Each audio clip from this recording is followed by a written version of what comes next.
প্রবাসী জীবন আসলে খুব কষ্টের। একটা সময় আমি ভাবতাম যে বোধহয় খুব ভালো আনন্দের, মনে হতো তাই, কিন্তু আমি যে টের পেলাম যে আসলে খুব কষ্ট। আমি রাত্রে কত রাত্রে যে ঘুমাতে পারিনি আপনাদেরকে বলতে পারবো না।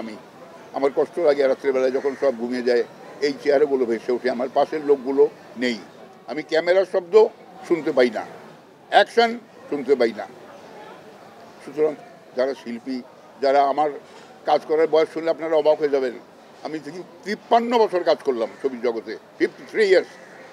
আর ছবির সংখ্যা 850-এর উপরে, যেটা গুগলে খুঁজলেও আপনারা পাবেন। আমার কাছে অবাক লাগে যে আল্লাহ পাক আমাকে সেই সুযোগ দিয়েছেন বলে পেরেছি। এই দেশ ছেড়ে কষ্ট হয় আমার, আমি রাতে ঘুমাতে পারি না। এবং একটা কথা আজকে আমি এই ক্যামেরার সামনে বলে দিই যে আমি 6 বছর হলো আমেরিকায় গিয়েছি। 6 বছরে আমি 36 বার আসা যাওয়া করেছি।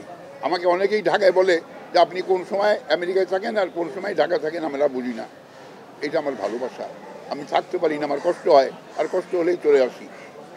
তো আল্লাহ করে যেন আপনাদের সঙ্গে সুন্দরভাবে আবার এরকম সামনাসামনি হতে পারি। ইচ্ছা আছে আগামীতে ফিরে এসে আবার শিল্পী সমিতির জন্য যদি কোনো কাজ করতে পারি, তারা যদি মনে করে আমাকে যে হ্যাঁ আমরা শরীফ ভাইকে দিয়ে আবার আমাদের শিল্পী সমিতির কাজকাম করাবো, হয়তো আমি সে সেবাটিও করতে প্রস্তুত আছি।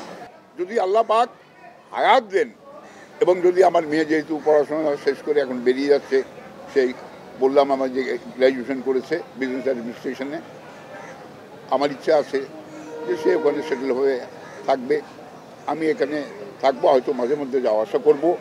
এবং আমার যেটা বোঝেন আপনারা যে আমার রক্তের মধ্যে কিন্তু এই এফডিসি, এই শিল্পী, এই ভাই বোনেরা, এই আমার সাংবাদিকরা যারা এই আনন্দ বিনোদনের সঙ্গে জড়িত, তাদের সঙ্গে আমার সম্পর্ক সারা জীবন। তারাও অনেকে নেই, আমাদের যারা অনেক সিনিয়র সাংবাদিক আমার বন্ধু ছিলেন, আজকে তারাও নেই আমাদের মাঝে।